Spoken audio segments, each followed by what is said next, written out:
કહેરો કટકો મારો આજ ગાંઠથી છૂટી ગયો અને મમતા રૂવે જેમ વેડુમાં આજ વીરડો ફૂટી ગયો મમતા રૂવે જેમ વેડુમાં આજ વીરડો ફૂટી ગયો અને ઈ દીકરી એમ કહેવાય ખાહરવેલની માલિકોર જાય પણ એમ કહેવાય ખાહરવેલની માલિકોર કદાચ એના મયરનું એકાદું મેણું મારે ને તો સાહેબ કદાચ દીકરીને એમ વિચાર આવતો કે જમીન મારક ધેન તો એમાં હમાઈ જાવ કારણ કે એમ કહેવાય બધું દીકરી સહન કરી લે પણ એના બાપને કીધેલો એક તોસડો શબ્દ સાહેબ દીકરીથી સહન થાય નહીં એક તોસડો શબ્દ સાહેબ સહન ન થાય કારણ કે ત્યાગ અને સમર્પણનું પાત્ર હોય એટલું નહીં પણ એમ કહેવાય નરસિંહ મહેતાની દીકરી કુંવરબાઈ જદી એના હાહરવેલની માલિકોર મેણા મારતા હતા કે તાર બાપને કહેજે કે મામેરાની માલિકોર તારા જૂનાગઢના પાણા બહુ વખણાય છે એકવાર કહેજે તારા બાપને મામેરાની માલિકોર કાઈ નો લઈ આવે કાઈ નહીં બે પાણા લેતા આવે સાહેબ એનું મામેરું પૂરવા ત્રણ લોકનો અધિપતિ આવ્યો ને સાહેબ ઈ મેણા કોઈને મારીએ નહીં મેણું માથાનો ઘા તેથી એમ કહેવાય ત્રણ લોકનો અધિપતિ એની દેરાણી જેટાણી જુનાગઢ થી બે પાણા લેતો આવ્યો તો કે હાલે બહુ મારી દીકરીને મેણા મારતો તો ને સાહેબ આ પાત્ર એટલે દીકરી અજમલ રાજા એની દીકરીને એમ કહેવાય અરજી કરીને કહેતા હોય કે બેટા કદાચ ગમે એવા દુખડા પડે ને તુરા હકની માલિકો એમ કહેવાય કાળું કલંક બેહને એવું કાર્ય જગતમાં કરતી નહીં ઇતિહાસની માલિકો એક બે વખત નહીં અનેક ઠેકાણા પ્રસંગની સાબુતી આપે છે કે બાપ હાહરવેલ જાતિ દીકરીને એક હારોહાર ઝેરની ડબલી મોકલતો હોય કે બેટા કદાચ દુખડા તારાથી સહન થાય ને એટલા દુખડા સહન કરજે અને કદાચ તારે સહન કરવાની સીમા પૂરી થઈ જાય ને તો હે બેટા મારા બાળ આ ઝેરની ડબલી તને મોકલું છું આજ ઝેરના બે ગુડલા પી અને તારા જીવતરને કાયમને માટે ટૂંકાવી દેજે પણ તારા બાપની પાઘડીની માલિકોર તારા બાપની આબરૂની માલિકોર વિલામ થાય ને એવું જગતમાં કાર્ય કરતી નહીં મારા બાળ એવું જગતમાં કાર્ય કરતી નહીં કદાચ ગમે એવા દુખડા પડે કુળનીમાં હિંગળાજને યાદ કરજે દ્વારકાના અધિપતિને યાદ કરજે બેટા પણ તુરા હકની માલિકોર કલંક બહેને હું કાર્ય કરતી નહીં એવી કેમ કહેવાય કે બહેનબા સગુણા જેને જવતલ હોમનાર કોઈ વીરો ન હોય રાખડીનો બાંધનાર કોઈ બાંધવ ન હોય આજ ચોરીના ચાર ફેરા ફરવાના હોય પણ આજ માંડવડાના હેઠ એને એક જવતલિયા વીરની એમ કહેવાય ખોટ પડી હોય તો અહીંથી બહેનબા સગુણાની એક કંકોત્રી પેટે ઝોલી આપની સમક્ષ આવી રહી હોય જોલીની માલિકોર ફૂલની તો ફૂલની પાકડી બની અને વાલા ભક્તો કોઈ બેનબા સગુણાના ભાઈ બની જાજો કોઈ બેનબા સગુણાના મામાનું મોહાડ બની જાજો કોઈ બેનબા સગુણાના કાકાનું કુટુંબ બની જાજો અને ફૂલની તો ફૂલની પાકડી નખાવી અને વાલા ભક્તો ધર્મના કાર્યની અંદર સહભાગી બનજો જે કાંઈ પણ રકમ આપના તરફથી આપવામાં આવે પરમાર્થના કાર્યની અંદર મંડળનો ખર્ચ કાઢતા રકમ વાપરવાની હોય અને પરમાર્થનું કાર્ય કરતા કે ગામ કનેસરાની માલિકોર જ્યાં લીલો નેજો ફરકતો હોય જ્યાં સત સનાતન ધર્મની જ્યોત ઝબકતી હોય એવા રામદેવ પીર મહારાજના સાનિધ્યની માલિકોર કાયમને માટે અન્નક્ષેત્ર ચલાવવામાં આવતું હોય આપના તરફથી જે કાંઈ પણ રકમ આપવામાં આવે તે અન્નક્ષેત્રની માલિકોર આપની આ રકમ વાપરવાની હોય અને એનાથી વિશેષ કનેસરાની માલિકોર જ્યાં ગાયોની ગૌશાળા આવેલી હોય આપના તરફથી જે કાંઈ પણ રકમ આપવામાં આવે તો ગાયોના ઘાસચારાની અંદર આપની આ રકમ વાપરવાની હોય માટે જ્યાં પણ મોજ પડે ત્યાં મન મૂકી અને વરહી જાજો એનાથી વિશેષ એવું અમારું રામ મંડળ રમાડવા માટે ભાઈ સંજયભાઈ માલકિયા ભાઈ વિપુલભાઈ માલકિયા અને ભાઈ કલ્પેશભાઈ મીઠાપરાનો સંપર્ક કરી આપ મારું મંડળ રમાડી શકો છો ધન્યવાદ જય લખધણી જય ખોડિયાલ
ઘોડાલ ગાડી રમસાણું રે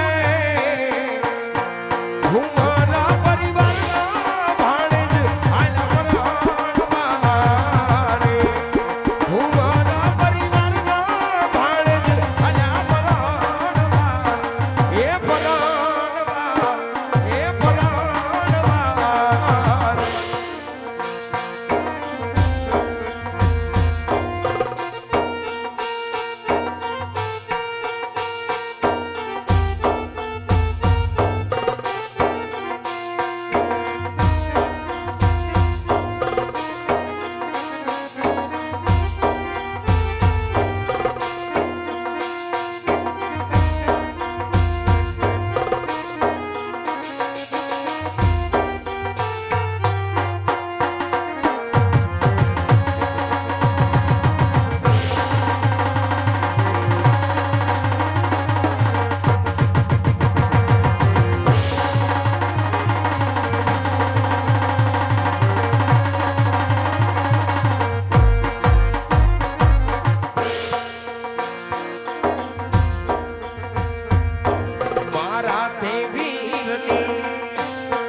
મારી